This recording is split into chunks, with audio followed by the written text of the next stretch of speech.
ভাতটা নিই এখন। আমি হ্যালো গাইস, আজকে আমি আমের আচার বানাবো। অনেকদিন পরে দোকানে গেছি তো দেখি কাঁচা আম 2-3 দিন আগে আনছি, এর জন্য একটু এরকম হয়ে গেছে। তো খুব টক টক আম পাওয়া যায় না, তো আমি আজকে আচার বানাবো। আপনারা আমার সাথে থাকুন।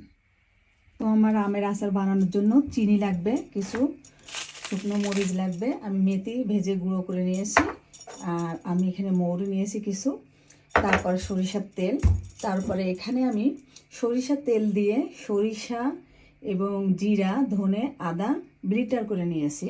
তো এখন আসুন দেখা যাক যে আমি কিভাবে করি। তো আমার কড়াইটা গরম হয়ে গেছে, আমি এখন সরিষার তেল দিয়ে দেব। আমি এতটুকু তেল দিব, পরে আমি দিব।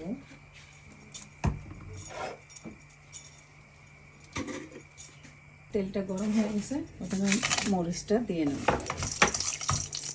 মরিচটা একটু ভাজা ভাজা করে আমি এই বাকি মশলাটা এখানে দিয়ে দেব। এটা 2 মিনিট নাড়ার পরে বাকি জিনিসগুলো দিব। আমি একটু লাল মরিচের গুঁড়া দিব।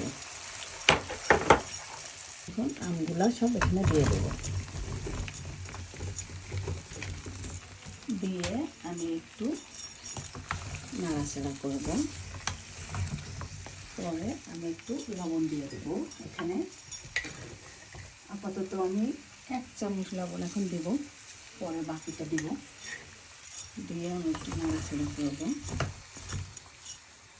তো আমি এখন একটু আগলা করে দেখব যে কী অবস্থা।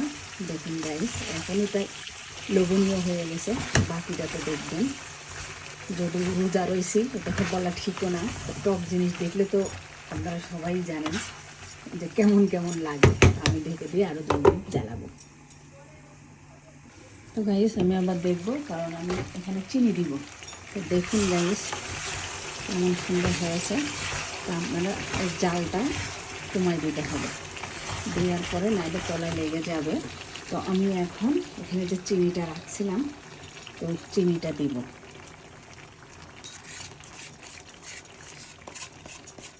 চিনিটা দিলে একটু পানি বেরোবে। তো এইভাবে আপনারাও দিবেন। দেওয়ার পরে দেখবেন যে আবার পরে গালে দিয়ে দেখবেন মানে মিষ্টি কার কত লাগবে। আমরা তো টক ঝাল মিষ্টি বানাবো আচারটা, এই জন্য আমরা অল্প দিয়েছি।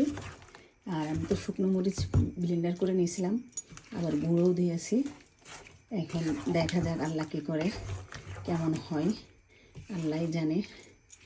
আপনারাও দোয়া করেন আমার আচারটা যাতে মজা হয় আর কি। তা আমি 5 মিনিটের জন্য এখন আবার ঢেকে দিব।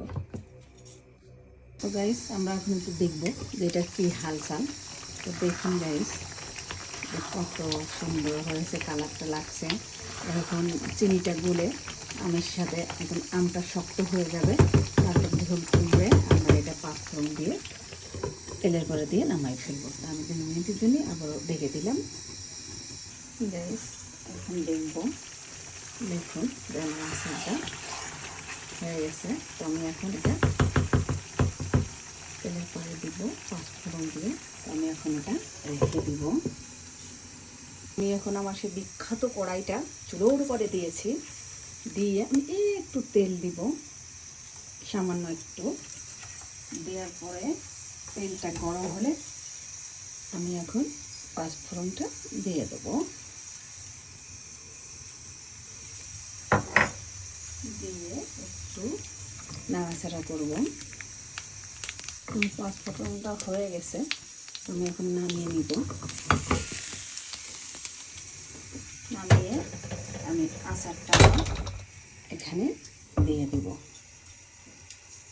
দেওয়ার পরে আমি পাঁচফোড়নটা এখানে দিয়ে দেব।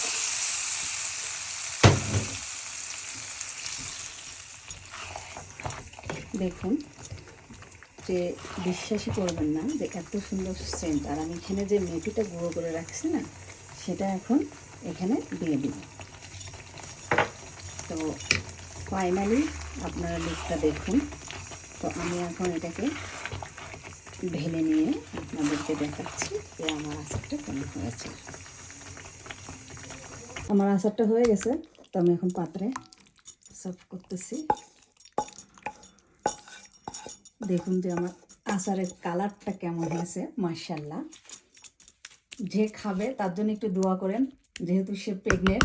আমি তো আর খাবো না, আমার ছোটো বোনের জন্য করতেছি। তো ফাইনালি আমার আচারটা হয়ে গেছে।